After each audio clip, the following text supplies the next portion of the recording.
Indeed, I am. All right, Ben Wahlund, welcome back to episode number 2 of our conversation fantasia that is going to go off in a million different directions probably today. But let's pick up where we left. First of all, I really appreciate you doing a second one, and I really enjoyed our first conversation, and it seemed like there was some good reactions and chat around it. And I kind of just want to pick up. I think we only got through 2 questions or something the last time. Well, yeah, So I'm thinking maybe it's a good thing we don't live closer because I'm afraid there'd be like lots of late nights spent talking about all sorts of things. and we'd get fired from our jobs because we weren't doing those properly and we were just talking. But well, let's pick up. Why don't we start, Ben? I really appreciated that you had some questions that you brought to the table last chat, and I wonder if we could just pick up there and see where the conversation goes. Sure, that sounds just fine. Yeah, that'll be fun. Sure, I'll just fire away with a question. Let's do it. What podcasts do you listen to? And there's also a second question in this. Do you actually listen to your own podcast when you're done recording them? I will answer the second one first, and then get your first question. No.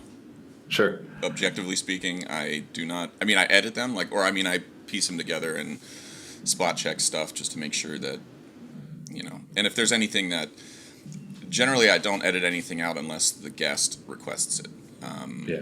And I think I've only with including the Drumming at 50 podcasts that I did, I think there's like almost 300 now, and I think there's maybe only like four guests who have gone through and clipped out like 4 seconds of the podcast just on their request. For me personally, my limitation is that I don't edit anything out that I say unless unless I genuinely feel like I was way off base or I had a stroke and said something that I didn't mean to say. I kind of want to live with my past and use it as like data points for myself to just keep evolving and changing. So when I listen back, if I were to go back and listen to some of those early ones, I'm sure I would be like, oh yeah, I don't think that anymore. But I generally tend to not go back and listen if I don't know. I just haven't had the desire. Is that weird? I don't think that's weird at all.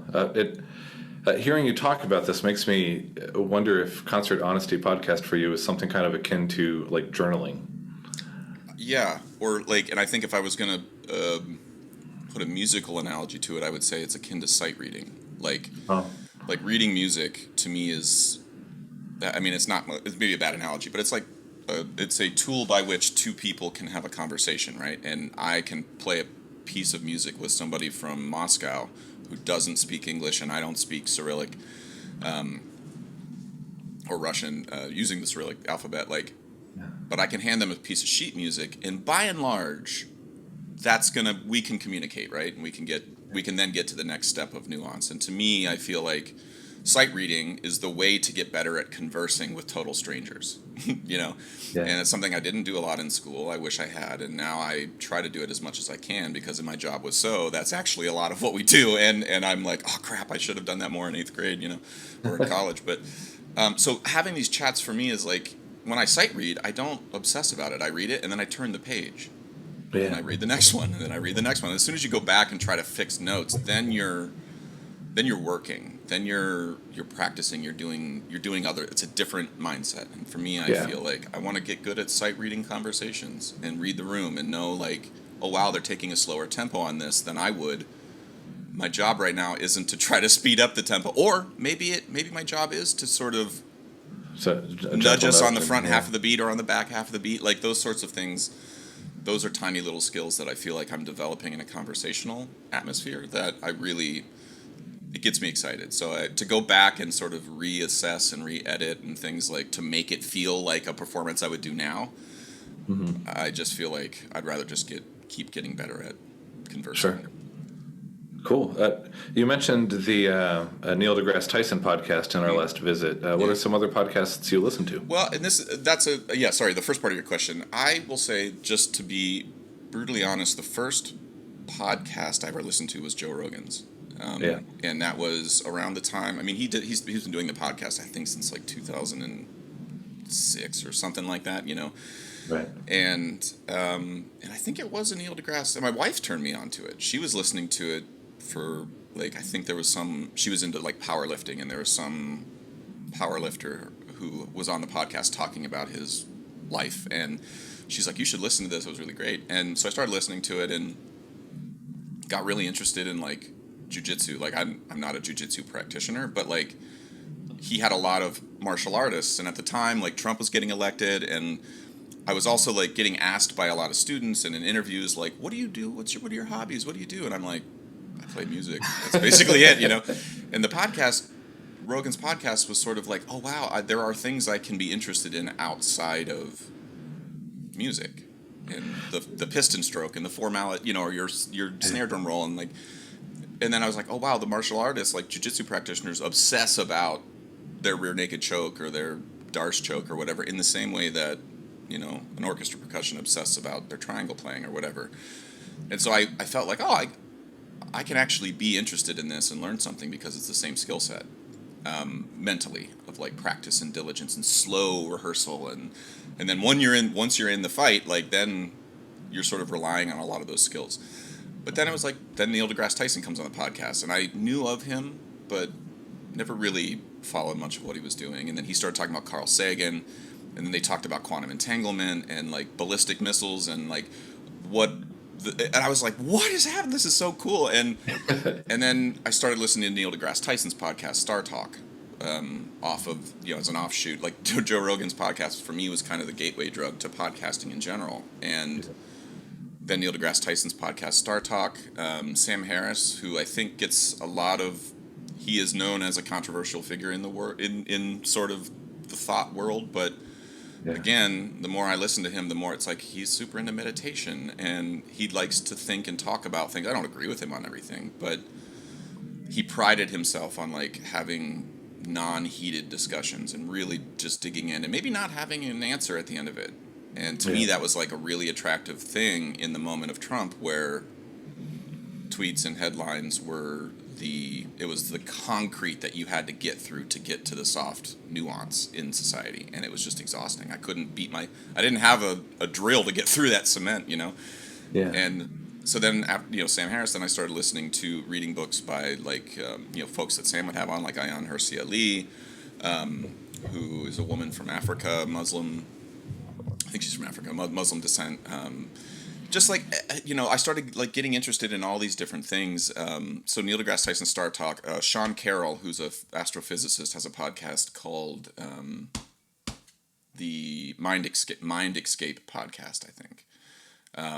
And he just talks about like astrophysics and like all these weird things. And then from there, I was like listening to, like, Joe Rogan has a lot of comedians on his podcast. And I also, during the Trump era, was not laughing that much. Yeah.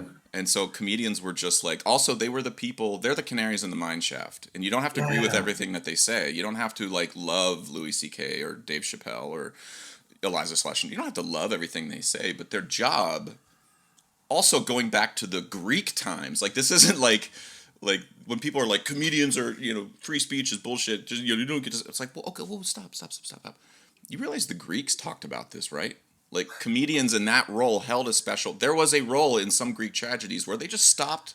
Like, the thing just stopped. And they got up on stage and started talking shit to the politicians who were in the audience. Right. And the politicians expected it. And everybody in the crowd was like, hissing at the politicians. Like, it was a scripted part of some of those things. And, like, because society felt like it was important to be able to call BS from no matter what part of the class system you were. Now, it was in a controlled environment. And granted, outside of that, if you started talking shit to politicians, they might cut your head off. But, you know, nowadays, I see comedians as sort of pointing out the things that are kind of the soft underbelly and the most ridiculous parts of what we all do. And I just loved it. I loved listening to people talk. And so then I started listening to Bad Friends podcast with Bobby Lee and Andrew Santino. I listened to Your Mom's House podcast with Tom Segura and Christina Pazitsky. I listened to Two Bears, One Cave. I just spent way too much money on a Two Bears, One Cave hat. It's a Tom Segura and Burt Kreischer podcast. I listened to Whitney Cummings' podcast. I listened to anything that... there's a one called Bloodbath, and it's three women. Kalila Kuhn, who's Bobby Lee's wife. Okay.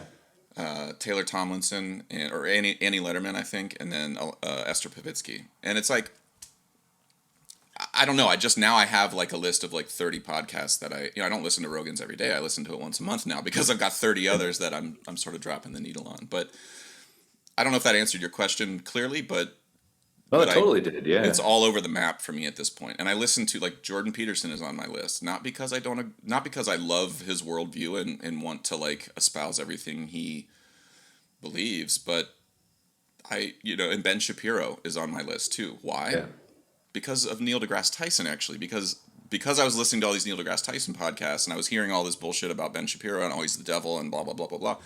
And then Neil deGrasse Tyson went on Ben Shapiro's podcast, and in my head I was like, huh.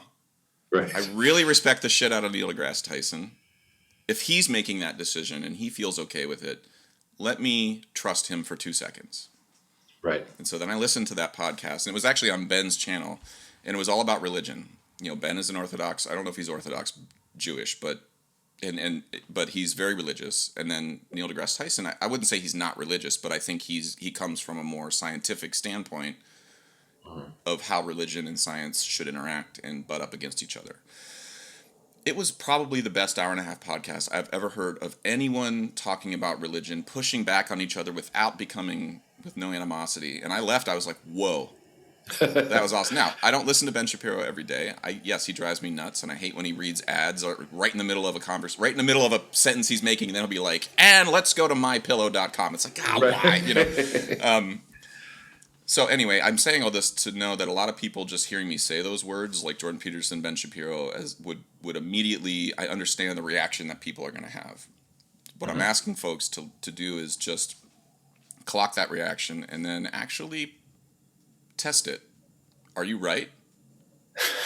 Like, your feelings aren't proof of anything. And if you have a feeling that, Ben Shapiro is the devil, test that feeling by listening to him talk to somebody who you think is not the devil, like Neil deGrasse Tyson. And then after that, if you still think, fine. But my hunch is just like the rules of John Cage. It's like, if you don't like a sound, keep doing it until you like it again. Like, why are we okay talking about that with music?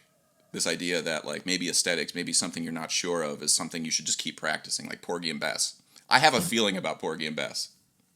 What's your feeling about Porgy and Bess? I'm terrible at it, and I don't want to do it because it makes me horribly uncomfortable, But that doesn't mean anything. That just is my personal baggage with Porgy and Bess. And like, I'm just saying all this to like, I try to apply the way I look at things in music, the same way I look at things in life, and what I consume on a daily basis. So that was an 18-minute answer to your 2-part question, Ben, and I apologize, but no worries. Yeah.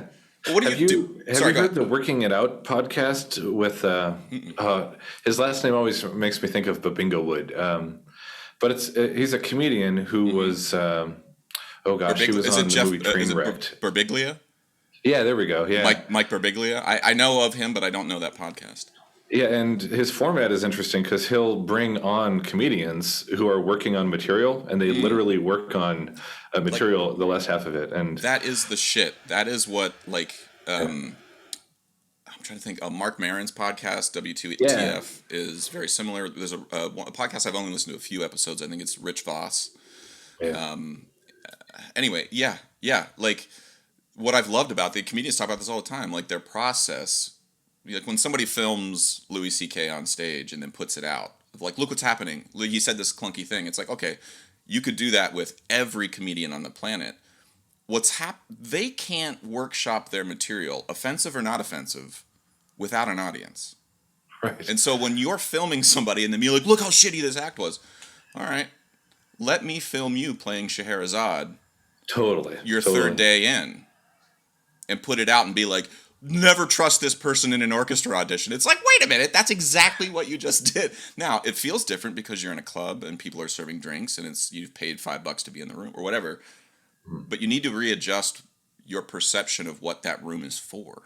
Like, that room is a lab, and there's a little bit of like what happens in that lab stays in that lab. And I personally feel like no matter how offensive something is in that room, like, I want to say that if I was in that room and I was horribly offended, if somebody made a joke about people with ALS or Lou Gehrig's disease, my dad died of that.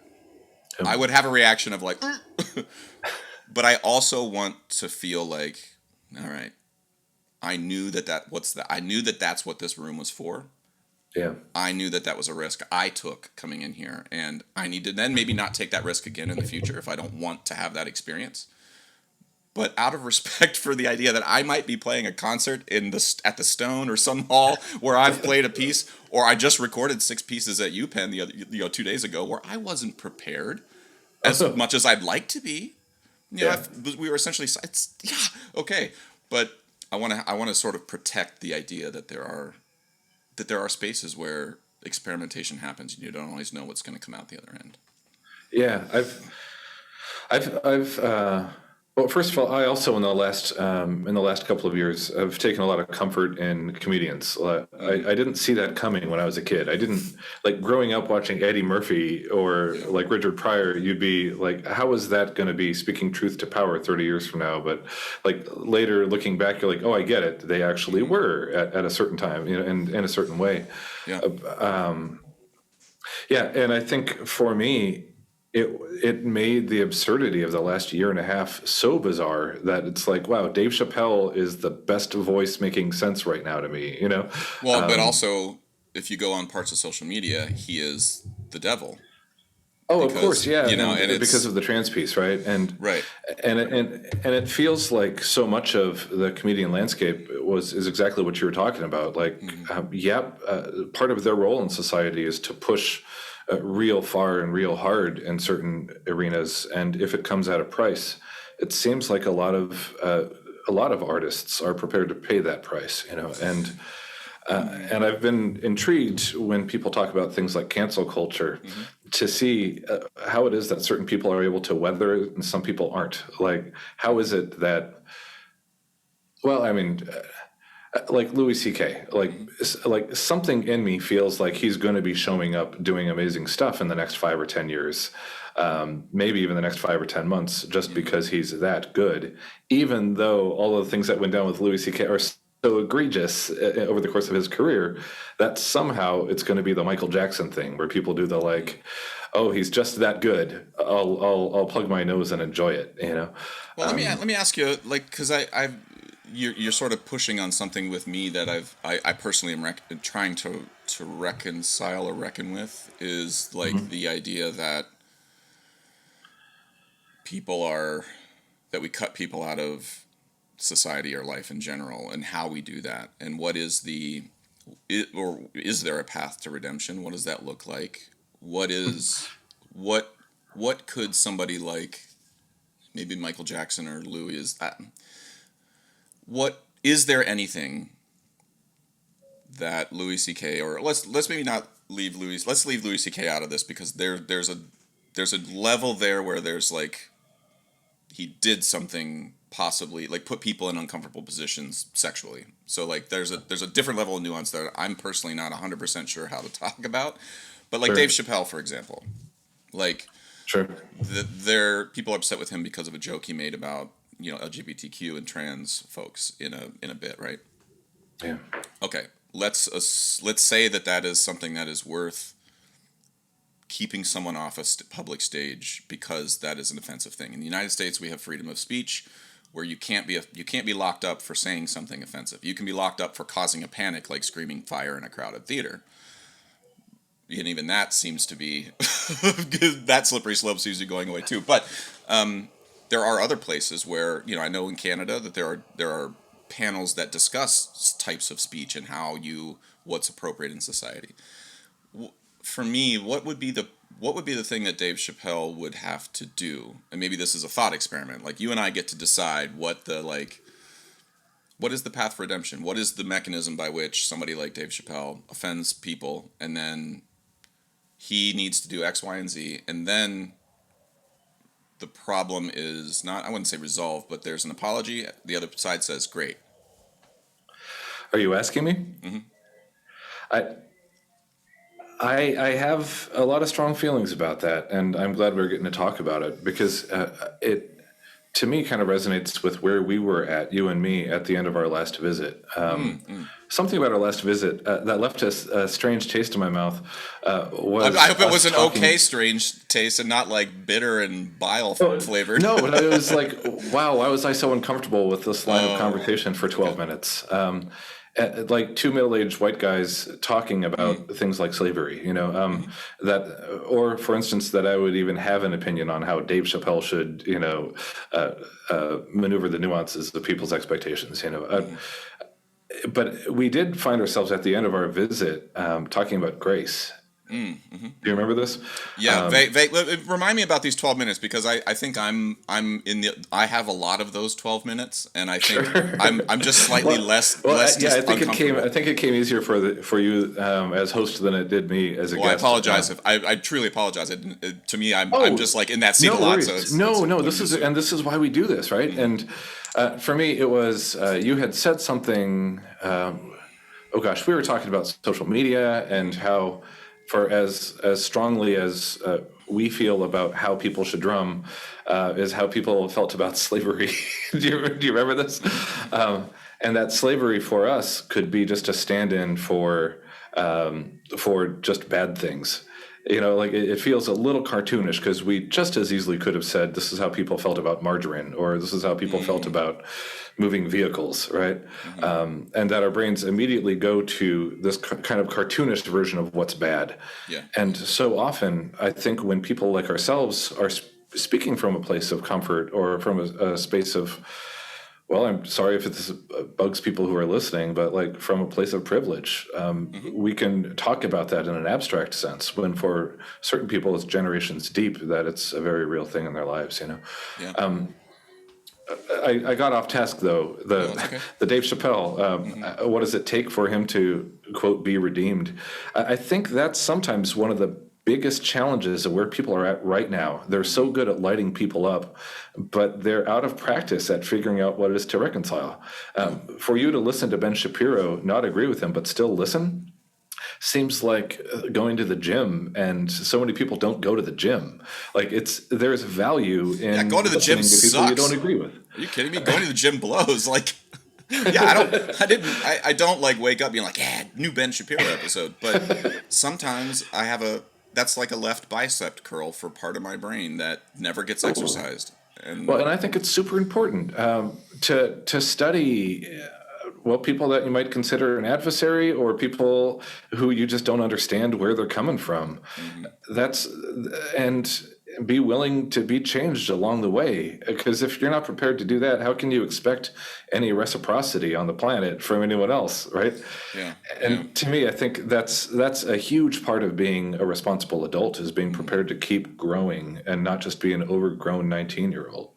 I think some of what you're saying makes me, and again, like this may be me saying something that is like, I'm sorry it makes you feel this way, but like I'm coming to feel like, also based on enough data points, and not just Dave Chappelle, it could be politicians, it's a local school teacher who doesn't want to wear a mask, like, and has to make a public apology. Like, I've seen very little, maybe one, work in a way that it seemed like it was intended to work. And now maybe that was a very specific... Are you talking about the rubbing the sand in the head apology thing? Yeah. And so again, to me, I'm trying to be like, okay, maybe that doesn't mean that apologies aren't appropriate. Yes, say you're sorry, but how, maybe in the social media realm, the onus is more on me than it might be on Dave Chappelle to learn more about Dave Chappelle. And if if somebody says something that's offensive to me, it's not like, I'm not trans, but I have people in my life who are. I have students in my life who are. I care about them I'd take a bullet for them just like I would the straight white kid from, Tennessee. Like, but again, like I feel like in a society, I want to be able to try to balance all that so that, I don't know, like if a student came to me, he's like really upset that Dave Chappelle said this thing, and I know you like Dave Chappelle, and I need you to stop listening to Dave Chappelle out of respect for me. I think I would totally understand why someone else would feel that way, having lived the entire life they've lived. If I lived the entire life that other person lived in the exact same body with the same brain, the same hometown, the same experiences, the same bullying, Mhm. it would be presumptuous as shit for me to think that I wouldn't feel the same way that they do, Yeah, right? well, and I think And that's where the presumption. Yeah, it still feels to me like growing pains mm-hmm, that we as kind of a civilization are trying to wrap our head around. If that scale on social media is just to 11 every time someone has a misstep of any sort, like that in between space it feels like it's getting less and less explored right now. yeah, And that's why I think it's so important to spend time with people you disagree with, because we need that growing up. And I've been blown away by a lot of my students who they seem so much better at making that space mm, than a lot of adults I know on social media right now, because they've grown up in that landscape understanding that it's unhealthy. Right, yeah, because yeah, these poor kids have grown up with all sorts of body image concerns, all sorts of wild, out of control expectations about what their careers should be. Right, mm-hmm, it used to be when I was in high school, like my big, my big nemesis when I was in high school was a kid named John Hall, who was a year younger than me, and he played the Creston Concerto. And Dave Eiler was his teacher, and like I was so upset as a junior in high school that a sophomore was playing the Creston Concerto, mm-hmm. and sorry, concertino, right? And and I just think like, dang, if the internet was a thing, like I'd be so freaking out about some 8-year-old in France, like. Yeah, yeah, So those standards are so different now, and that's just in music performance. mm-hmm, What if we are indeed talking about someone's moral stature, and like, can they check off all the boxes of being a flawless individual? I I think there's a lot of value in sitting with our first responses mm-hmm. until a second one shows up and our third one shows up, and seeing what that is. Because I do think if we break out of that kind of amygdala space when we're on social media Yeah, and limit that, like put it in a box, don't spend more than 10 minutes a day. yeah, yeah. I did something with Facebook that just kind of rocked my world. Jeff Queen had, funny enough, posted it on Facebook about a year ago that he had taken Facebook off his phone, but he Uh-huh. kept his Messenger app. Oh, yeah, yeah, yeah. So Facebook for me now it's just something on my computer once a day or Mm-hmm, maybe in the morning. mm-hmm. But what it isn't is being told when to pay attention to my phone. You know what I'm saying? Yeah. And Well, what it's it, like, also what it isn't is me logging on to pass time when I'm at a crosswalk or yeah, something. yeah. And Well, and I it feels like a much healthier relationship that I have with social media now. And I believe that as we get older and as that ecosystem continues to grow, we're going to get better at it. It's just going to yeah. get kind of messy for a while. Yeah, and one of the things I've come to realize about the sort of, it's like you ever seen somebody in a hospital who's on hospice and they've got that morphine button, right? Yeah.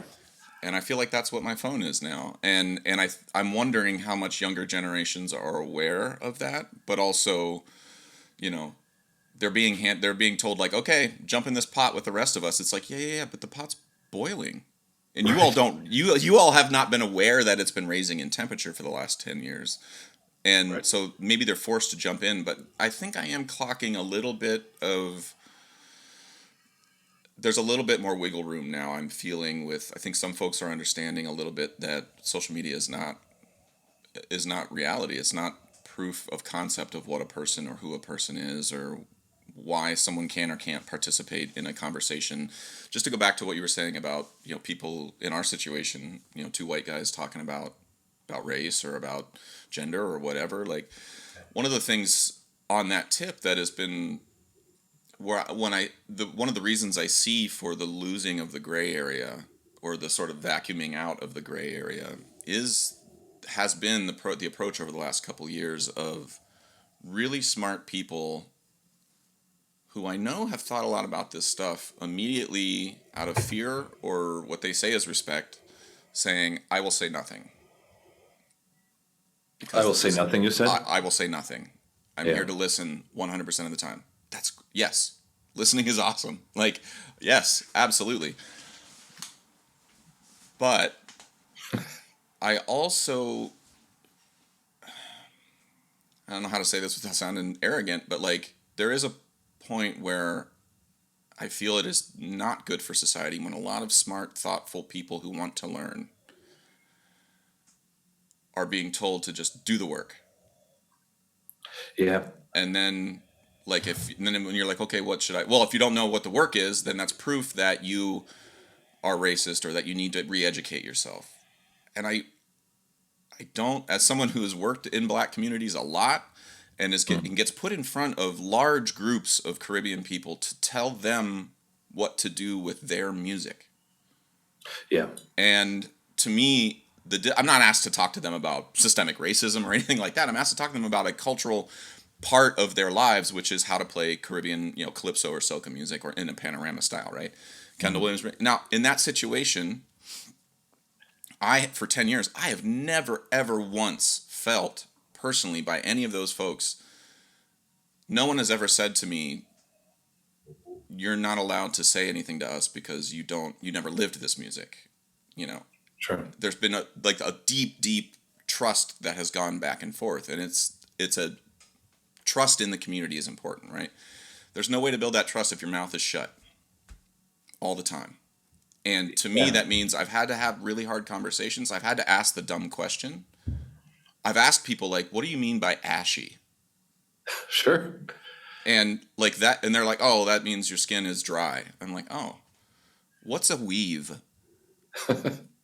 What's the difference between a weave and an afro? What's the difference? What are dreadlocks? Why are dreadlocks worn up? Do you know? Oh, you're asking why are dreadlocks worn up? I just learned this the other day.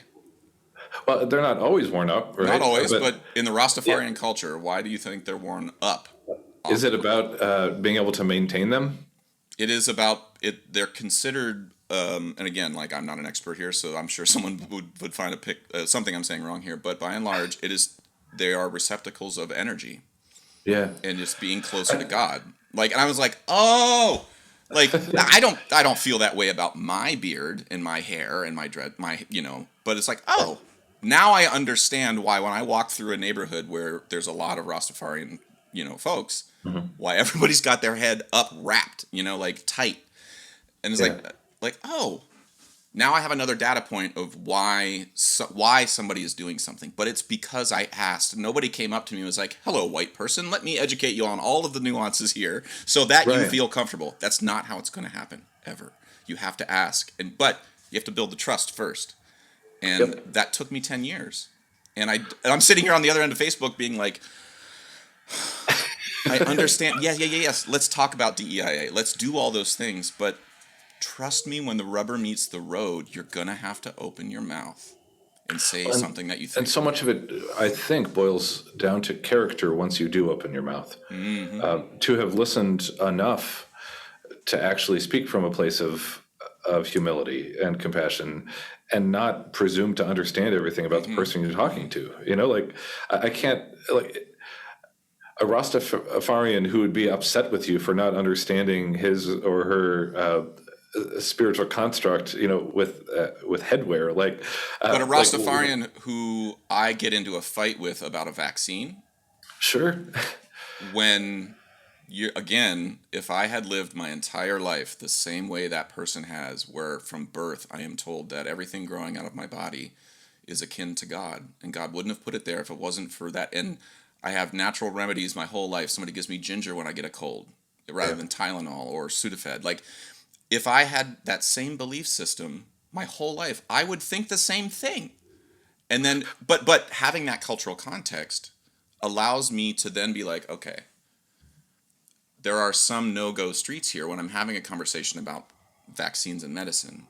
Not no-go, but just I can't say the same thing to that person that I might say to my friend who just graduated from Columbia Medicine. Well, sure. And at a basic level, there's just manners involved too. Right. That Rastafarian isn't asking your opinion on things. No. So just to cough up, I think you should be doing X, that has to be earned.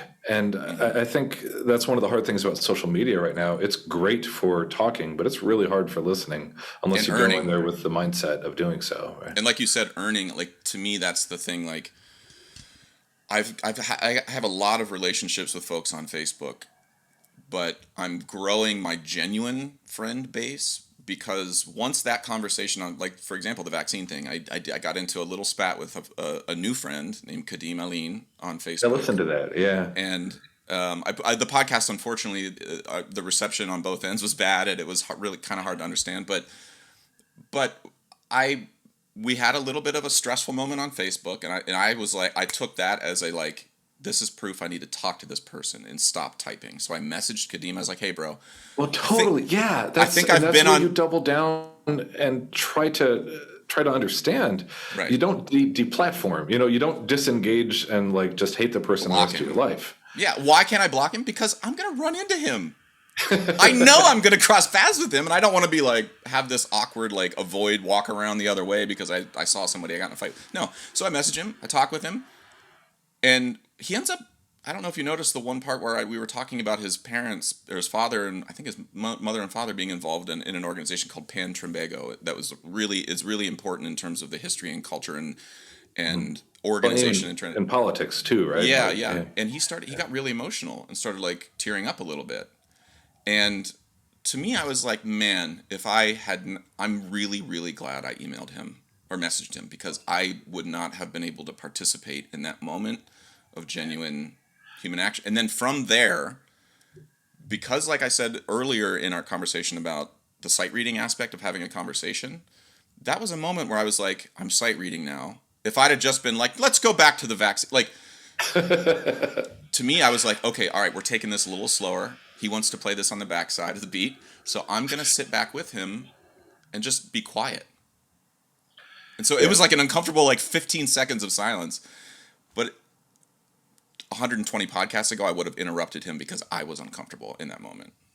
Yeah. And I really hope people, when they hear these conversations, they don't listen to him and get upset about a vaccine, or they listen to me and get upset about something I said because I'm a little more nuanced on vaccine mandates or something. Like, listen to how the conversation happened and ask how it didn't devolve into screaming and yelling. And then ask yourself if you can write down exactly what happened, and then use that in the same way you practice method of movement. Sure. Well, especially if you fast forward and ask yourself your role as an educator eventually, should that be part of your career path? That's a huge part of being a teacher, is just shutting your mouth and giving that student space. Like, just shut up. I had a student walk into a lesson yesterday, and her sister died from COVID. Jesus. This weekend, a week ago. She thought she had a cold on Monday, and by the end of the week, her sister was dead. All right. Like, what am I going to like presume to have answers for that hour? Do you know what I'm saying? Like the best thing I can do is give that student space to decompress and try to find some sort of structure in their grief. Do you know what I'm saying? And totally, I think so many times as educators, because we care so much about our students, like we think we have this monopoly on insight, and that it's our job to talk a bunch and to model what's the best version of Bolero, when so often kids are bringing completely different needs into the room, and making space for them to offer up their part of who they are. If you're listening closely enough, you'll hear what they're saying. They're just not using the words that we normally do. And as a teacher, I mean, it's the thing that I personally am trying to clock for myself. Like, sometimes in that moment, the thing that the student might actually need in order to have a foundation upon which to feel good about themselves to get through the day might be an hour-long work on their snare drum roll. Well, yes, and to me, that's a big deal, because I think when I start talking about what that is in the teaching side, people misunderstand that that's like, this is where kids come to share their feelings, and it's like, well, that's part of it, but that's only a part of it. Like, and in a moment of grief, sometimes we can pour our grief into projects in such powerful, compelling ways that it makes for amazing art, right? And it might very well be that student's walking into a lesson not looking to talk about this. So when you say, how was your weekend? They're like, yeah, I just lost a family member. Can we work on snare drum rolls? And that's okay, right? Because sometimes your job is to be an unqualified grief counselor, as long as you say out loud, just so we're clear, I went to Yale to study music. But I too have lost people in my life, not in the exact same way you have. So I'm happy. I want you to know that you're not alone in this feeling. Having said that, what do you want to talk about? Like, if Yeah. you lead with that generosity of spirit, then the student isn't being like, well, this person is going to solve my grief, and if they don't, then they're a bad teacher. It's like, no, no, no, we're all humans. I'm just a 42-year-old version of you. Like, that's all. That's the only difference. I was in that chair Yeah. once. Yeah, I heard a speech. I think his name is Dan Hale, Hmm.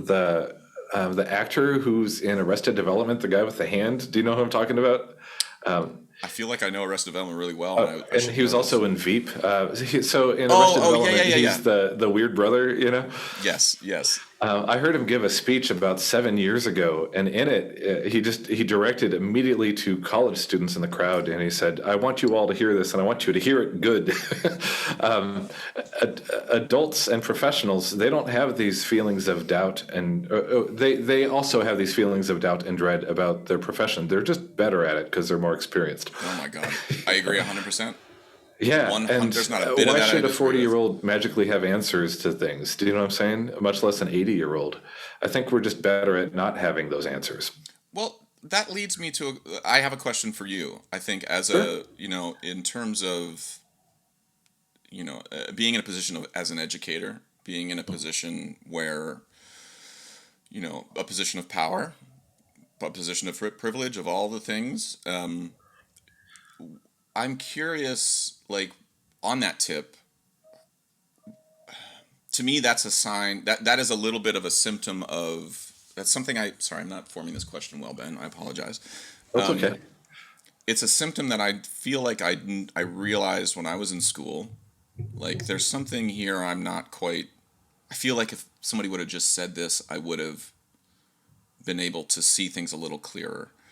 And not to fault any of my teachers in undergrad or grad school, but there was a sense that there was like a clear answer, like a path. There was an orchestra path, there was the marimba path, there was world music, but that was like you're gonna end up playing in bars for your whole life in like Right. jam band. That was like sort of the vibe.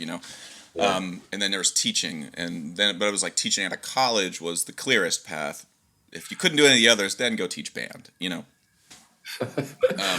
As What an egregious sentiment, by the way, right? Yeah, I mean, I'm not saying that's what I believe. I'm just saying that was what kind of felt like was in the air, and I could have Sure. misdiagnosed it as a No, student. I felt a very similar thing as well in college.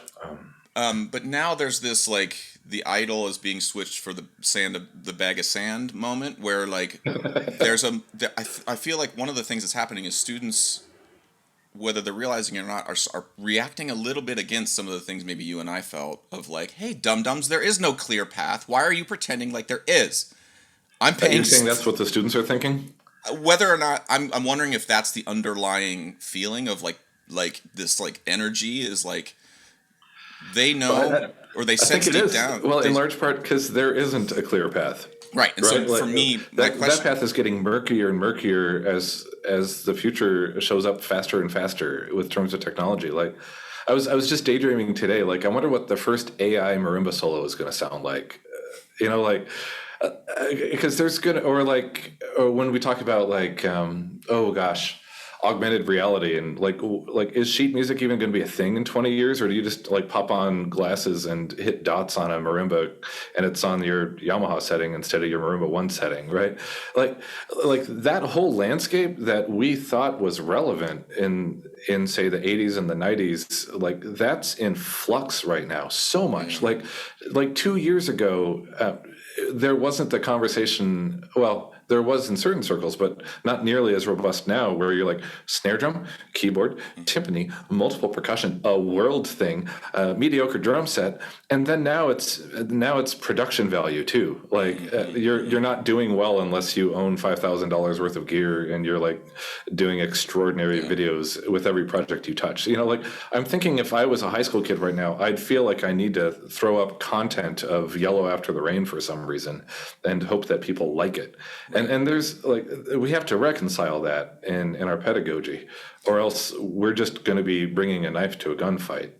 Well, let me ask you. So on that tip, I mean, what I feel like one of the things I've tried to do, and I think early on it was a way of abdicating my anxiety because of what my teachers were telling me. You know, Bob Van Sice many times was like, "We're going to get you a job. I'm going to get you a job." And I was like, and he was doing it with students who were graduating. So I was like, well, he clearly can do this. So I guess that's what is going to happen, you know? And then Yeah. thankfully, in one way or another, the world was so opened up for me at the end of my time in grad school. It was a less sort of a clear job description and path, but that's where I went.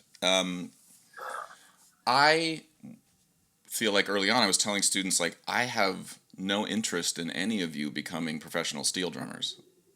Like, I'm trying to figure out how to do that. I don't know how to do that, you know, and I don't care if any of you, like, I want you to come out of here being good people and being someone I would be happy to write a letter of recommendation for, regardless of what career you went into. And now, 10, 15 years later, I still say that, and I actually am like, whew, I stand by it. I stand by it still. I still mean that. But I do think, I'm curious now, like, what do you think the unintended consequences of, like, just like the unintended consequences of portraying a clear career path has led to where we're at now, where there's some things like, man, that wasn't always correct. Now, if I take this mindset, maybe if you share the same one, like, let's stop caring whether or not any of these kids, I got to stop calling them kids, any of these students go on to do anything we've taught them in music, but they still use that skill set to become gardeners or accountants or social workers. What do you think the unintended benefits and cons to that approach might yield in 15 or 20 years? Yeah, I think about that a lot, actually. And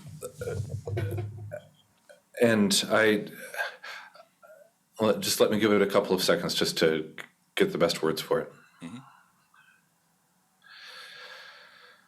Lately, I've been thinking that we had a huge mistake in music advocacy in, like, selling the Mozart effect so hard, because I've come to believe. Can you explain that just a little bit for folks who have?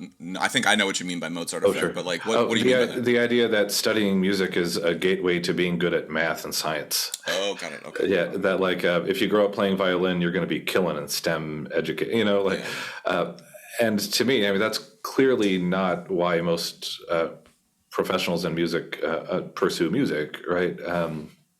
As if it's a means to an end. But if engaging music is a means to an end, to me, it's about the very sense of community in real time in a room, the analog version of community that seems to be waning so hard in the social media landscape. Students show up with profound anxiety about making mistakes in front of one another.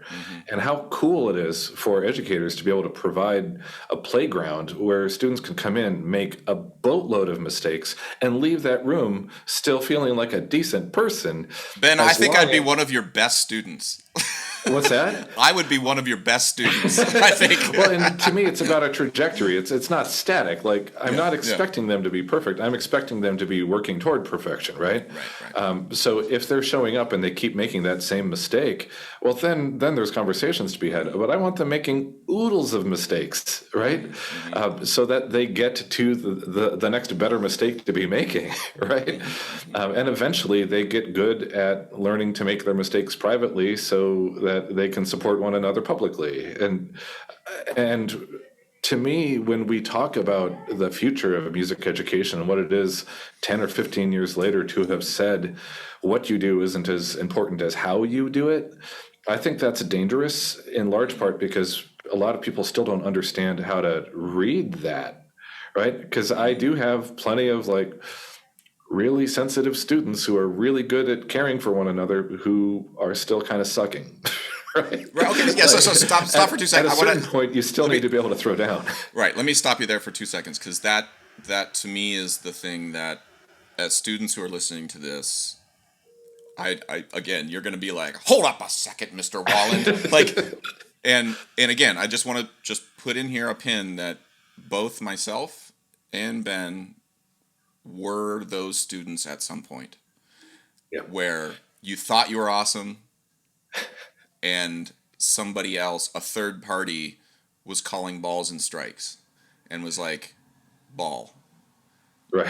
My first lesson with Larry Snyder, and I mean, I was playing snare drum roll, and he used more colorful language with me, and I stand by his use of that language, and I would take a bullet for him for using it. But I'll adjust it here for podcast purposes. But he had us practice a 5-minute roll, so soft to loud to soft over the course of 5 minutes. All right, I get in there and I'm like, I'm fucking killing this. I'm killing this. Oh my God, it's like glass, like sand on tissue paper, baby girl. Come on, Bubba. And I get done, right? And I look up at him like I was just like, yeah, I've never heard anything like that before, have you? and he goes, and he, Larry's from Texas. He's like, buddy, your snare drum roll sounds like 2 skeletons dancing on a tin roof. And I was like, and then he just walked out of the room. And I was like, yeah, and like, because he's like, well, I mean, you got to keep doing this. Like, yeah, here's a few pointers, but I've heard many rolls like that before. and I stopped and it was like, wow, that sucked. That hurt. But when I listened back to the recording of myself, I was like, oh wow, he is spot on. Like if you were to record 2 skeletons dancing on a tin roof.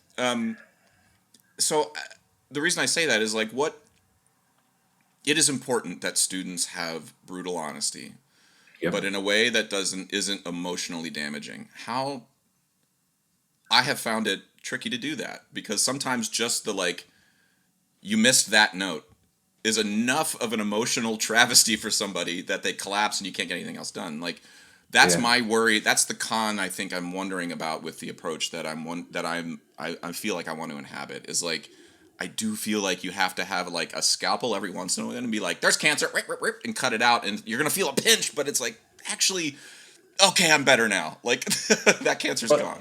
I think certain times, I think the moment calls for a scalpel, and other times it calls for a big bat. And I think it has so much to do with reading the student's needs, and I think that's where the real kung fu teacher is bringing some healthy game. I get really excited about this conversation because I spent the better part of my career teaching privately, right? Mm-hmm. I just for a long time I had a private studio of about 60 kids that I was seeing every week, right? Well, that's interesting. Just to clock this too. I spend most of my life in chamber music coachings, which is a slightly different different skill set. Like I use more of a like that. I feel like I'm wondering if I use my bat more or my scalpel more in a chamber music setting. I can't quite figure it out.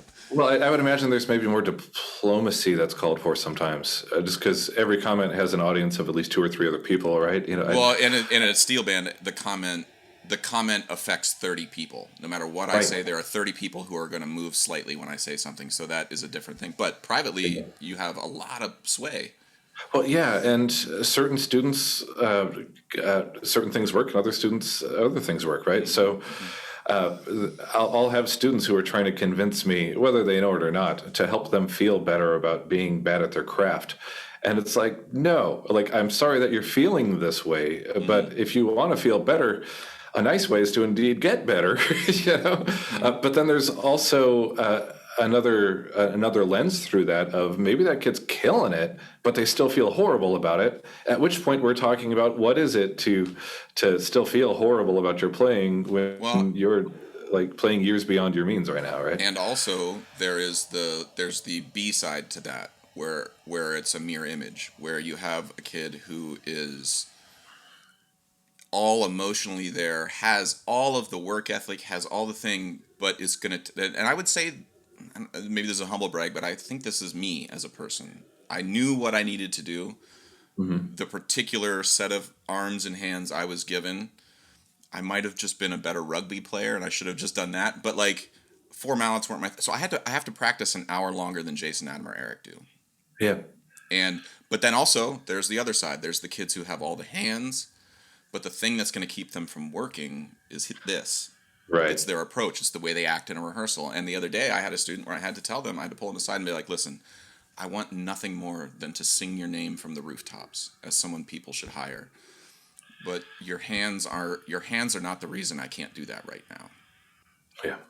And the way you act around other people is going to be the thing that's going to keep me from being like, you're awesome, hire this person. And so that's part of the B side of this too. Like as a teacher, you could be like, you got all the skill sets in the world to play Merlin or Velocities. Sure. It's talking to other people. And I have to teach you how to do that too, Well, and I do think a lot of young teachers, they keep thinking if I get that awesome percussionist, it's going to be so fun to teach them. Right. But sometimes that super high achieving kid is also super high maintenance, right? And there's a whole nother batch. There's kind of a whole nother toolbox that you have to dip into for that. Yeah. I, there's so much that I want to say about what you were just talking about because it. Well, we're going to have to do another call, I think. What time do you have to run, Ben? Do you have to run right now? No, I'm good. Yeah, Okay, I I'm cleared my okay for 11 o'clock. a second, so we can keep chatting.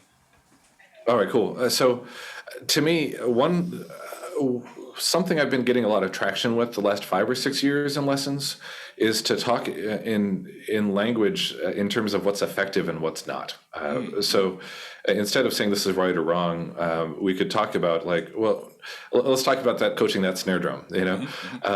It's cool that you got the feedback that this wasn't good enough. I don't think it's cool that the teacher walks out of the room. It might have been. Listen, it's cool that teacher draws your attention to it. let me be clear. Let me be 100% clear. This is a memory that I had when I was 20 years old, and I don't remember if it was at the beginning or the end of the lesson. It could have been I could have done the last 5 minutes snare drum roll, and that's what he said and left. So to be clear, I'd take a bullet for Larry in every aspect of his teaching. I want to be clear that my memory here, it may not be serving Larry very well. No, I'm really glad you're talking that way too, and gosh, I appreciate as I'm getting older too, just how blurry some of those memories get, huh? Eyewitness testimony is by far the least reliable testimony. So again, like when we're talking about memories, it's eyewitness testimony, and I'm the only eyewitness. So like, I'm sure if you asked Larry, he'd be like, I had a similar teacher in undergrad to whom like I feel like I owe him a percentage of every paycheck I get, like, and he was like totally the guy from Whiplash, Yeah, well, and that's like people can think that like people can be offended on my behalf about something that Larry did, but yeah. No, I'm sorry. If you're coming at Larry, you're coming at me. So get ready, get ready. Sure, and there's so much that I learned because again, if we're talking about the bat, maybe walking out of the room was the bat you needed at that point. It's 20 years later, you're still talking about it. Like clearly, it left an impression, right? Mm-hmm.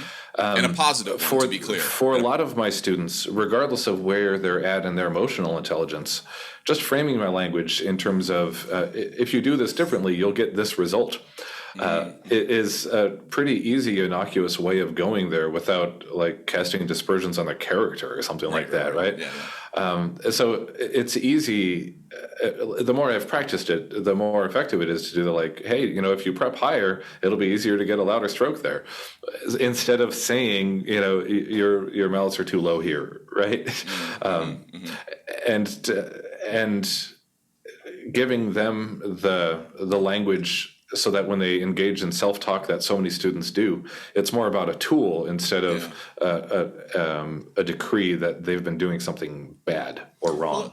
Well, on that front, so like when you're diagnosing, a student came up to me the other day, and she's doing great in steel band. I think has never played pan before. Is just, if I'm calling balls and strikes, is not the strongest double second player in the room, but when you, like you said, when you're looking at a bunch of students privately, like you have somebody with a skill set here, to judge them based on a skill set someone else has is ridiculous. So I'm not going to be like, you need to be better.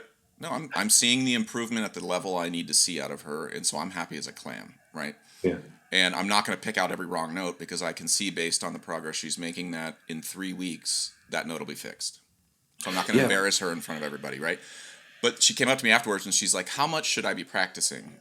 And I was like, "Oh, that's actually a really great question, and it's something students I think ask a lot. They ask of themselves, but when she came to me, I was like, she's looking for an answer here."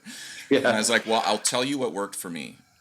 In my undergrad, I planned out my entire day from 8 a.m. to 5 p.m., minute by minute. Yeah. And that worked for a couple months.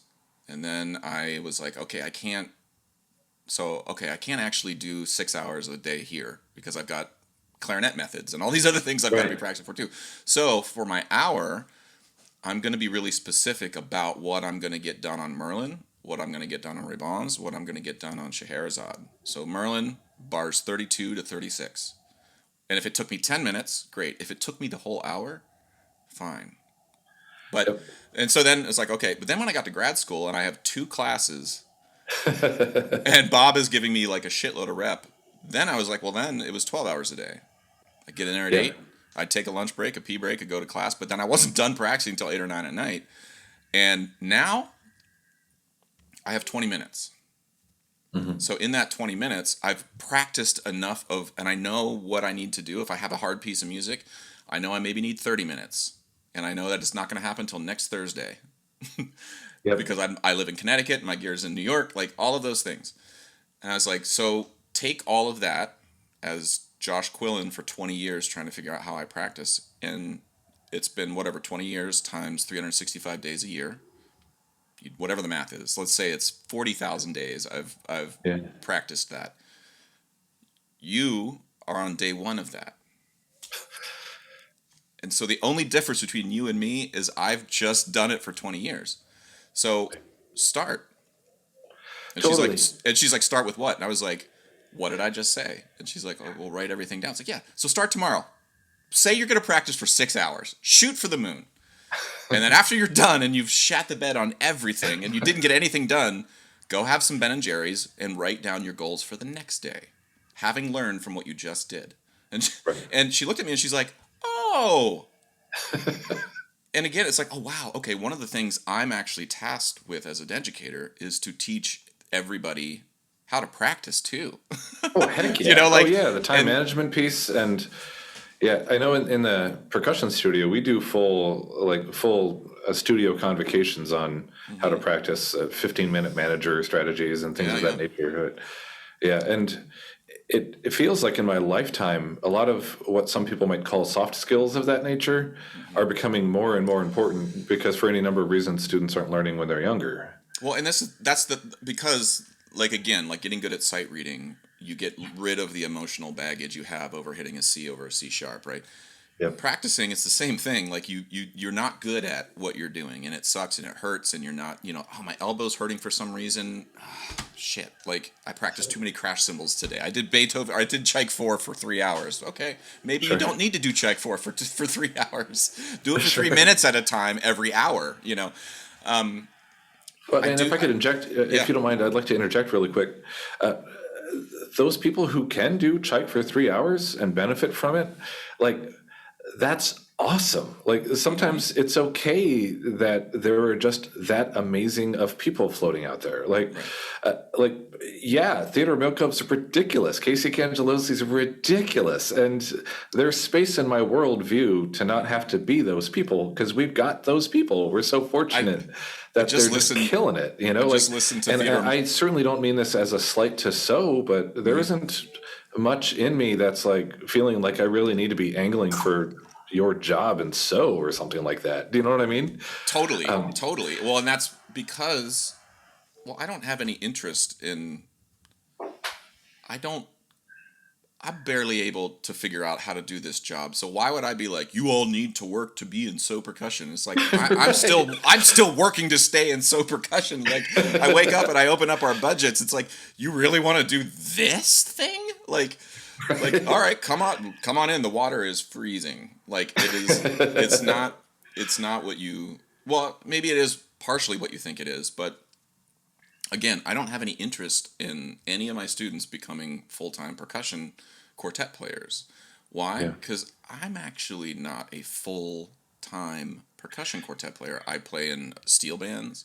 I do podcasts. I don't make money from podcasts, but I spend a fair amount of my time relative to other things doing podcasts. Yeah.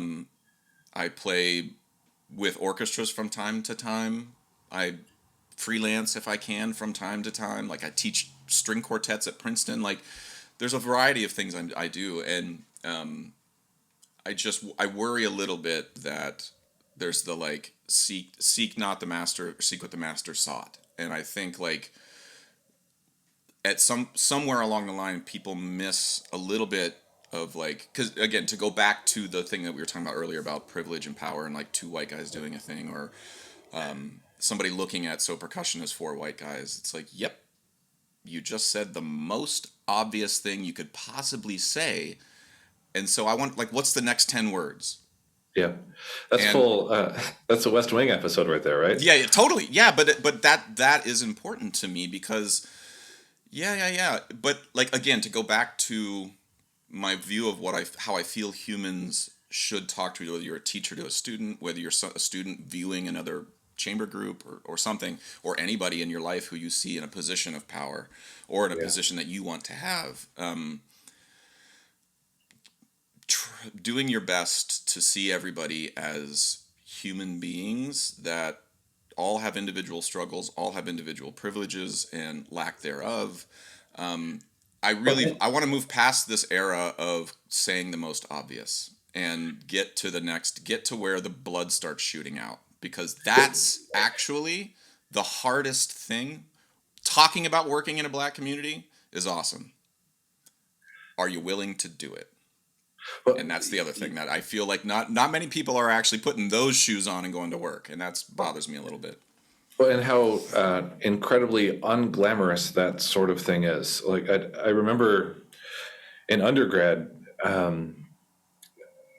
it was at this private Catholic school where a lot of my teachers were nuns, right? Hmm. And they would sometimes invite you along to things. They'd be like, "Hey, I'm going to go help out at this."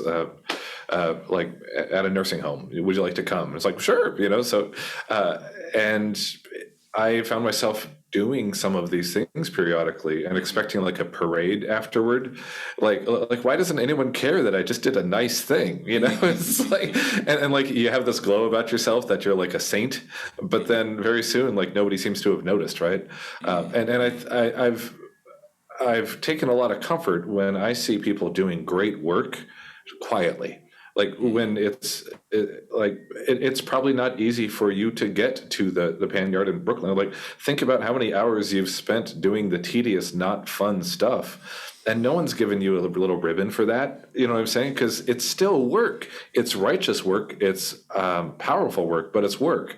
Well, And I think a go lot ahead, of sorry. people I know, they shy away from that work because it's still work, and they're like, dang it, why isn't anyone like putting up a website in my honor yet?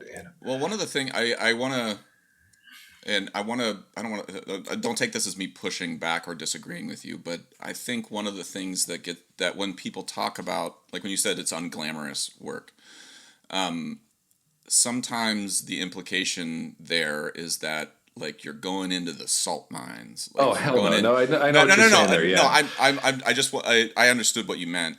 To like Sure. just work in general, like doing budgets for so is not Exactly. glamorous work, but when I track, the reason I think I have so much discomfort around the talk of like diversity and like let's work with like let's serve the underserved populations. It's like it is actually, it's very, I would say the teaching and the work that I've done in my life and that I still do in my life, unglamorous isn't the word, but most fulfilling on a Oh, sort well of put. Yeah. DNA granular level of like, no one ever gives me really great, thoughtful, culturally appropriate food at a percussion event. And I'm just asking, I'm saying that not like, I love percussion, I love being, all of it. But culturally, there's a thing that's not sort of glommed on to the new music world in a way where food and those sorts of things are a natural part of that environment. That's just a true thing. Like you might get Subway one day, you might get a local catered Mediterranean place, then depending on what town you're in. Every time I'm in a pan yard where parents are around, there's food, there's conversations happening in every corner. And Yeah. so while some people might see that as like chaos or unglamorous, it's like I don't want to like it's just too dirty a work. Like I don't know how if I can get it. And it's like no. Actually, trust me when I say, sure, you'll have some moments of confusion, Yeah. but the type of work you'll be doing, which is building relationships and building trust. I've had to work. I have to work way harder in the new music world. I feel to convince other people to trust me, and I have to hide a lot more of who I am as a person in the new music world than I do when I'm in the steel pan world. And I'm not saying that maybe that I don't know how to say that No. without feeling glib, but it's true for me. In my lived experience, I am myself when I'm in a pan yard, and I have to put on a little bit more of a costume when I'm in the new music world. And I feel like that's a thing that eventually is going to collide where, sure, you might have a lot of folks joining the music world, but eventually, if that human element, that sort of, I don't know how to describe it. It's really missing, I feel like, from the world that I operate in a lot. And so when I go to the pan world, yes, some people might say unglamorous. And again, please know I'm not attacking you here, but I'm sorry, it's better. It's just better on every level I can point to, from like the teaching level. Like you have students who, like, you're telling them something. I have students I've told something in a pan yard 10 years ago who come up to me now, they're 22, and they're like, and they play the thing I told them to do 10 years ago, and they're like, "You remember that?" And I'm like, "You remember that?" You know. So anyway, all that is to say, I don't have a clear answer here. I'm just saying, if I had a gun held to my head and was like, pick one, bro, that it's so easy. It's so easy for me I'd move to Crown Heights and absolutely just dive in head first and toil away. You know, am I saying anything that sounds weird, or is like, no, no, not at all. And I've heard you mention this before, you know, and I've never read it as glib, because I've heard a lot of people in, for lack of a better word, contemporary music community, you know, talk about that. You know, I've just seen so many ensembles, like, where it's, you know, people standing in front of a brick wall and there's like a fire escape, you know, and oh man, guilty. And well, yeah, and, totally and guilty. It's just like, quick, we need a distressed warehouse, you know, like, you know, and I've sometimes struggled with that, especially since I've started teaching at the college level. Like, I didn't set out to teach at university. I was happy teaching middle school and high school, like classrooms, and then privately.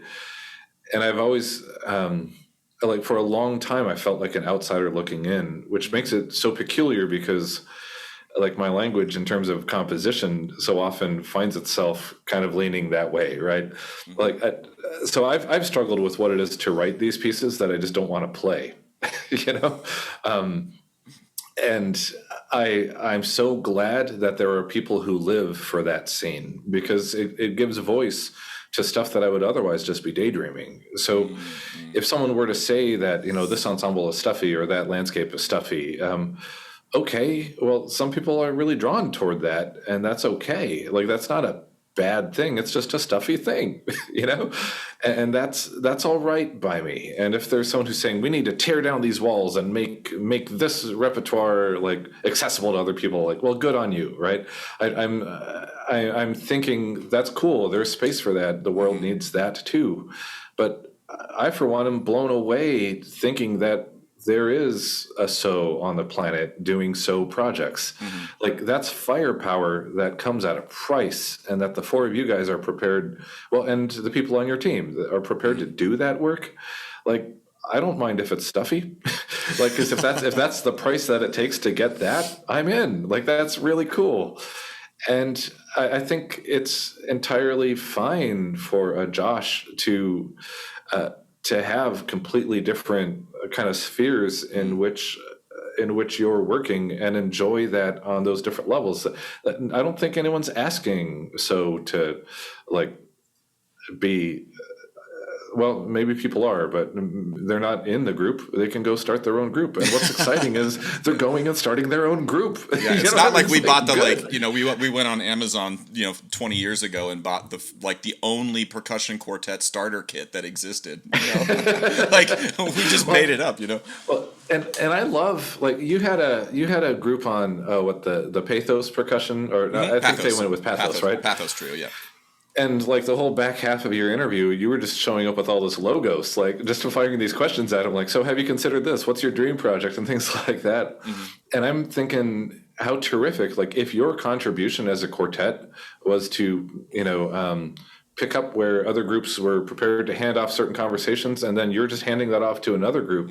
Great. That's really cool. And if someone can find a way to decode the stuffy of contemporary percussion, like, excellent. That's great. Big win, right? One of the things, I mean, those, I appreciate you saying that. And it's to me, one of the things, like, if just a specific example of the way the new music. When I say new music, I mean like educational music system in which you and I have a solid footing in, versus stuff that exists outside of the educational diaspora, which Yeah. to me is the Caribbean Pan community in New York and in the area. And this is a conversation that I've had with a good friend of mine, Kendall Williams, who is finishing his doctorate at Princeton. And again, like I don't want to speak for Kendall here. There's little, like, for example, in the Caribbean community, whether you're in Trinidad, or you're in Crown Heights in Brooklyn, if you're in a room with people, you're just milling about, setting up pans, and there's 15 people in the room. When one person walks in the room and that person says good night, which means good evening, how we doing? If they say good night, everybody in that room turns around and says good night, and then you go about your business, right? When the person leaves, says, hey, I'm taking off, see you later. Everybody says see you later. And again, to talk about like the issues around systemic problems and why things happen in the U.S. the way they do, the culture there is very tight knit, and for lots of historical reasons, slavery being one of them, where you had to rely deeply on the people around you to survive. Yeah. Day to day. You sang hymns in the fields because you could change the words so that your owners didn't know what you were singing about. Yeah. You could pass message, like, so there, that oral, like, respect has now 57,000 days later, when I walk into a pan room and say goodnight, everybody turns around and says goodnight to me. Now, when a student like Kendall walks into a room at Princeton, he walks into the classroom at 5 p.m. at night and says goodnight. Nobody says anything. Now, that doesn't mean that everybody in that room hates Kendall, is not having a good night, doesn't genuinely care about other people. Doesn't mean that at all. But it is true that it is a cultural signal to Kendall that he now has to sort of like figure out how to operate in that room. He has to trust that everybody in the room doesn't hate him, right? So, and furthermore, it doesn't make the people bad people for not magically knowing this, right? Not at all. But if, as an institution, over time, you don't ever make that adaptation culturally, even just subtly, just like to know that, in the same way that knowing why Rastafarians have their locks up, like just knowing that is so important to somebody from that culture to just acknowledge their existence when they walk in a room, then over time, you shouldn't wonder why you don't have a lot of those people in the room. Because that's the reason. That's one of the reasons. Yes, some of it is some of it is a barrier to application. Some of the application fees. Some of it is blind auditions versus seeing it in person. Some of it is understanding that someone with a thick accent is not any less smart than someone with a posh British accent. Like, right. Yes, but sometimes ask yourself how many times a black person's walked in the room, said hello, and you did not acknowledge that they said hello because it's not part of your cultural thing, right? And so for me now, I'm very conscious of it. If I'm in a room at Princeton and Kendall walks in and says goodnight, I go, good night. And I'm the only, somebody else would be like, good night. Like, because they're like, why did he say that, And to me, it's like that, it's part and parcel with everything. And I really have my worry a little bit is that that stuff just doesn't feel as important as saying that we fixed our application fee to our thing. Sure. And it feels...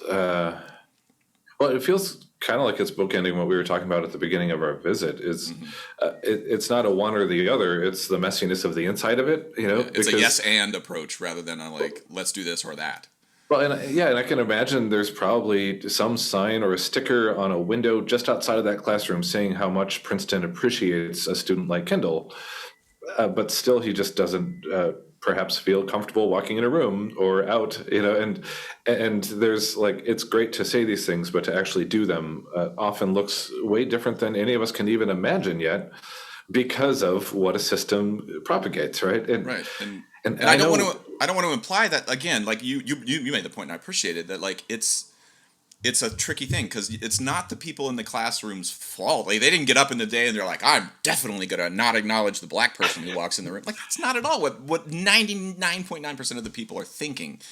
It's how do we, like, if I was running Princeton or NYU or any big Harvard, any big institution, I would be like, we are absolutely putting you're going to Crown Heights. Oh, you're taking a steel drum class with Josh Quillen? awesome. For 3 of the classes, we are really going to invest in getting buses and everything we need to do to get you to Crown Heights to see what a real steel band is. Because there, you're going to be taught how to say hello to everybody when you walk in the room. Not because I'm there giving you a syllabus that says, here's how you do it. Because you'll learn how to do it because you have no choice. And that to me would feel like that's a steel drum class I want to teach. Maybe we don't learn a ton of rep, we don't learn the panoramas, but you actually learn how to say goodnight when someone says hello to you, you know. Well, sure. And then you can ask and then your students, when you're in that situation, you can then ask the questions. Hey, this is the 3rd time I've seen you. Your hair looks amazing. Can you talk to me about it?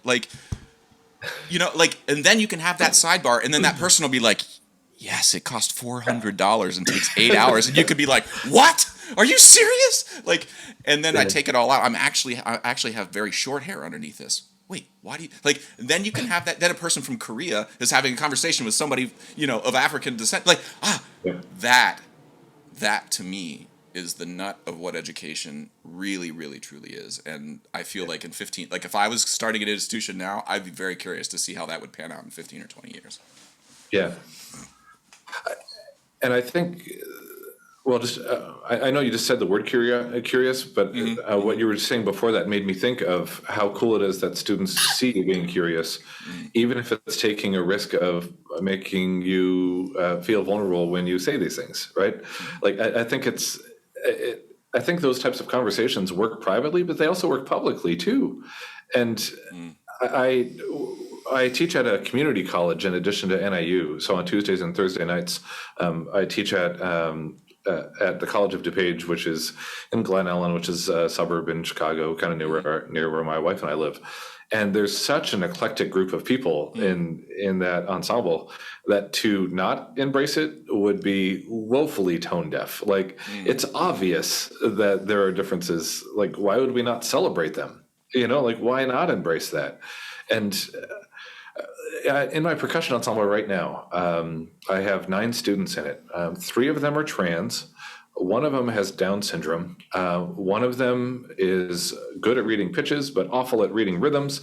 Another one is struggling with... I'm the other way around. I'm good at rhythms, bad with pitches. Another one's struggling with drug addiction. Another one has such profound anxiety that attendance is 1 out of 3 times, but is one of our best players. And we can just go down that list. There were years where I had a Vietnam vet standing next to a heroin addict standing next to a retired chemistry teacher, and I've come to appreciate that's exactly where we need to live. Otherwise, what's fun about it? If we're looking for homogeny, there's other things that we could be doing. Here's the other reason why I fundamentally feel taking a class of Princeton kids to a Brooklyn pan yard, and then eventually, or taking my NYU kids to Trinidad, which we're going to do in a year. Because you are then automatically going to be forced to talk with people who have different worldviews than you do. The Vietnam vet standing right next to a super far left, going to chain myself to a backhoe and not let them tear a tree down person. Yeah. They have to communicate with each other. Why? Because they also pay taxes in the same city. They also have the trash taken out by the same people. If you are going to block somebody out because they voted for Trump, you better damn well hope that person isn't your trash person. Sure. You better hope it's not the person who purifies the water in your town that goes through the wastewater treatment plant. You want that person out of your life? All right, you're going to get Gerardia. The logical end of all of that is solitude.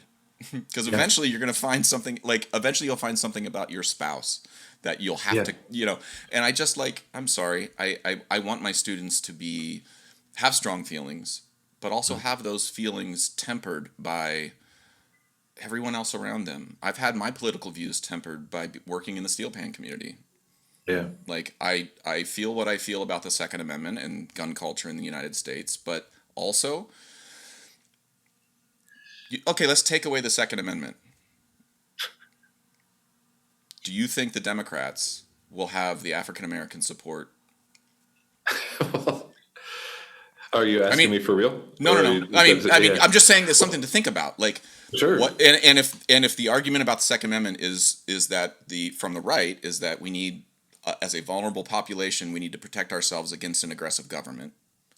And Yeah. if we're following the line of the anti-racist argument, which I actually fundamentally agree with, which is that systems of government have tended to oppress black populations a lot, especially in this country. Yeah. Let's just ask a question. Which population do you think has the most genuine fear of their government? Do you think it's the white people? No. By and large, it's going to be. So it's all connected.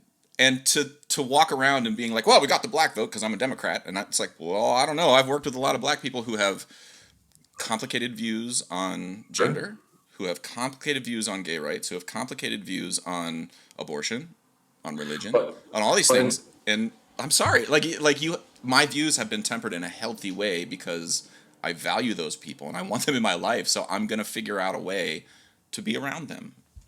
yeah. Well, I think so much of our political landscape is hurting right now because we do see people in these antiquated blocks of voters that just Yeah. aren't. It's not rolling that way anymore, right? Well, you were talking about people looking at and just be like it's for white guys. Mm-hmm. Uh, well, we even talked about this last time. There's just as much. There's just as many different views in people of color as there are white people, right? And to treat any group of people and just assume that they're going to vote away because maybe in the 70s that's how it rolled, or in the early 80s, like that's just begging for a beating. It really is, like in a political landscape. Mm-hmm. And I get a little irritated by that sometimes, that we think that because this block of people 4 years ago voted this way, that they're just magically going to do it again. Like I do think it's the job. It's the job of the politician to earn the trust of people over and over and over again, because so often we note when it's lost. It's real easy to just kind of go on automatic pilot, and shame on them for that. Yeah, I totally agree. I think seeing anybody, whether it be like all marimba players or all of drum corps or all Latino or all black people or seeing anybody as a block, Yeah. again, that it's the easiest thing to call as far as a Well, ball or a strike. And I just I want to encourage people, including myself and you, to like do the next hardest thing. Like work to get to the next step as quickly as you can, because I think that top layer of skin sheds away real quick as soon as you get to the nuances of stuff. Yeah, and something you said that kind of resonates with me. If you're talking about just constantly cutting people out of your life because you disagree with them, you end up with no people in your life. Like the solitude piece. For some people, they might think that's what they want, and good on them if that's like an aspiration. But if it's a byproduct of just poor coping mechanisms, then maybe you learn some other skills, right? Yeah, and again, and two, also, I think in terms of to keep going back to the initial thing that we set up here of like, why do I feel like I can have these conversations, like as a white person talking to well, I can say out loud, I think if other folks are questioning that, totally understand it. I would encourage you to go listen to every podcast I've done and Sure. go find the people of color I've spoken to. And I think what you'll see is I have the same level of comfort speaking with them that I do with you. I don't see you as a different person than Kendall Williams, like in terms of what I feel I can and can't ask you or say out loud. And some of that comes from just I've had enough at bats and again, to be clear, Caribbean populations, like again, those are different from Dominican or from like African diaspora folk. Like people are different everywhere. In my experience, I've had enough at bats where I'm just less afraid to ask and say the thing because I know I'm coming from a place of genuine curiosity. And I think I ask the questions in such a way that the other person, when face to face like this, not on social media, and the example of Kadeem was a great sort of data point. I think I know how to ask the questions without setting things on fire. And it's because I've gotten better at it. And I just want to, like, if you feel like if people are afraid, I think it's proof that you just haven't swung the bat enough. So get with a friend who you go. The first podcast I ever did. Do you know who I did it with? What, Todd or Adam Slawinski? Oh, sure. And I love Adam. He's a smart person, and I was curious about what he was going to say. But he can talk forever. Yeah. And I didn't have to. I had like kind of guy. I had to have one question prepared, and then it was like, holy shit! I did an hour and a half podcast off of one question. Thank God. Why did I pick Adam? Because I knew I didn't have to do anything. I could just learn how to do a podcast. Then my second podcast was with like Adam Grow, who I knew a little bit less, but all right. And then now I'm 200 or 300 in, and I know that there's certain ways I can ask questions to folks. So anyway, Ben, I feel like this is a good place to wrap up, and I again, part 3. Whenever you're ready for part 3, we can chat about whatever. But I've really enjoyed this, and I feel like you've done a good job of sort of pushing me a little bit on things that I feel, and I appreciate that. That's why I do these conversations. So from the bottom of my heart, thank you, and I hope people listening got something out of it. And if anything I said, talk about Louis C.K. or Dave Chappelle or anything, made you feel like you want to light me on fire, I will say this out loud. Message me on Facebook, and I will send you a Zoom link, and I will happily talk to you for an hour and a half. Yeah, and I would love to offer a challenge along with that, if you don't mind. Please, for people listening, I suspect that you'd be prepared to do that without it being recorded too. Like, doesn't have to be you on know the what I'm record. saying?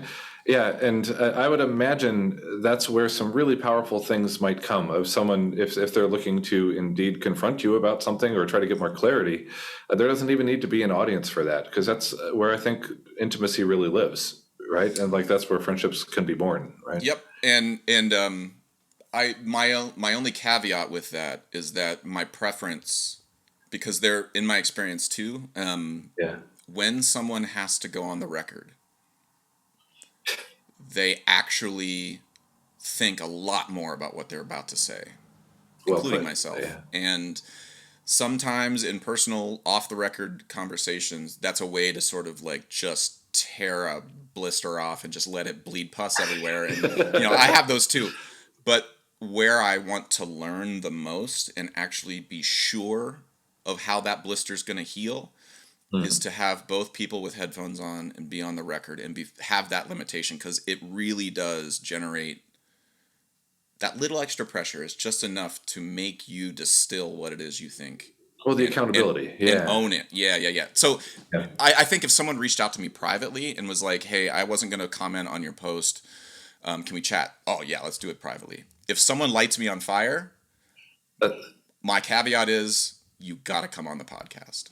There you go. Yeah. If you're going to go public and go flamethrower, then you have to sit for an hour and a half and be civil with me, and I won't edit anything I say. Civil works for me. That's great. I like that. Or you can come on the podcast and scream at me for an hour and a half. You just have to let people see who you are. Yeah. And that is very important to me. That character piece is a big deal, and it feels like it's so often the deal breaker for me, who I'm going to let in my life, is doing the like, okay, we can disagree, but if you're an a-hole about it, that's a different story, Hey, I noticed something on your Facebook profile picture. You have a picture of Josh Lyman, is that right? Indeed I do, yes. Ride or die. Does that mean you're a big West Wing fan? Without a doubt, yeah. I'm in. Did you check out the West Wing Weekly podcast? I have heard about it, and I learned about it last week, and I'm with Josh Molina, right? Sorry. With Josh Molina. Josh Molina, yeah, he's a guest, and then also another gentleman named Rishikesh Sherway, and they kill it. They do such a good job on it, and so if that's the language that kind of resonates with you, I think you might really enjoy them. The irony of this being the way we end the Facebook and Instagram, everything went down yesterday for like 5 hours, and the world was like, what do we do? Like the Josh Molina profile or Josh Lyman profile picture just speaking of my Yale privilege, Yeah. I was at Yale when Facebook was invented, and it was only available to the Ivy League schools at the time.